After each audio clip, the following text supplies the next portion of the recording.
మీలో ఎంతమందికి నిన్న ఎపిసోడ్ చూసిన తర్వాత అయ్యో సంజన గారు ఏంటి ఈ సంజన గారిని బాల్ లాగా ఆడుకుంటున్నారు అందరూ బిగ్ బాస్ హౌస్ మేట్స్ అందరూ అని అనుకుంటే కింద కామెంట్ చేయండి. నాకైతే అలాగే అనిపించింది అనమాట.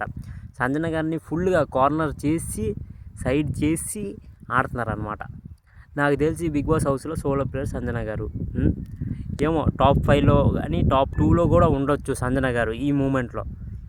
ఏదో సంజన గారు ఏది మాట్లాడకుండా ఉంటే, నోరు జారకుండా ఉంటే విన్నర్ కూడా అవ్వచ్చు.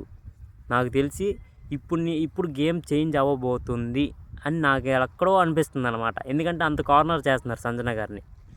ఇమాన్యుయల్ కూడా ఎప్పుడు ఆయనకి నచ్చినప్పుడు సపోర్ట్ చేస్తాడు, నచ్చినప్పుడు వదిలే మమ్మీ అంటాడనమాట. నాకు నిన్న అసలు హౌస్మేట్స్లో ఎవ్వరు సంజన గారికి సపోర్ట్ చేయలేదు. సంజన గారు సోలో ప్లేయర్గానే ఉన్నారు ఇప్పుడు దాకా. అది ఒక్కటే సంజన గారిని మెచ్చుకోవాల్సింది. అది ఓకే, సపోర్ట్ చేశారు అంటారా? ఒక టాస్క్ చెప్పండి, సపోర్ట్ చేసి గెలిచిన టాస్క్ ఒక్కటి చెప్పండి. ఇమాన్యుయల్ ఒకవేళ సపోర్ట్ చేస్తే ఒక టాస్క్ సంజన గారు ఏ టాస్క్ గెలిచారు సపోర్టింగ్ టాస్క్లో అది చెప్పాను అనమాట. అది మ్యాటర్.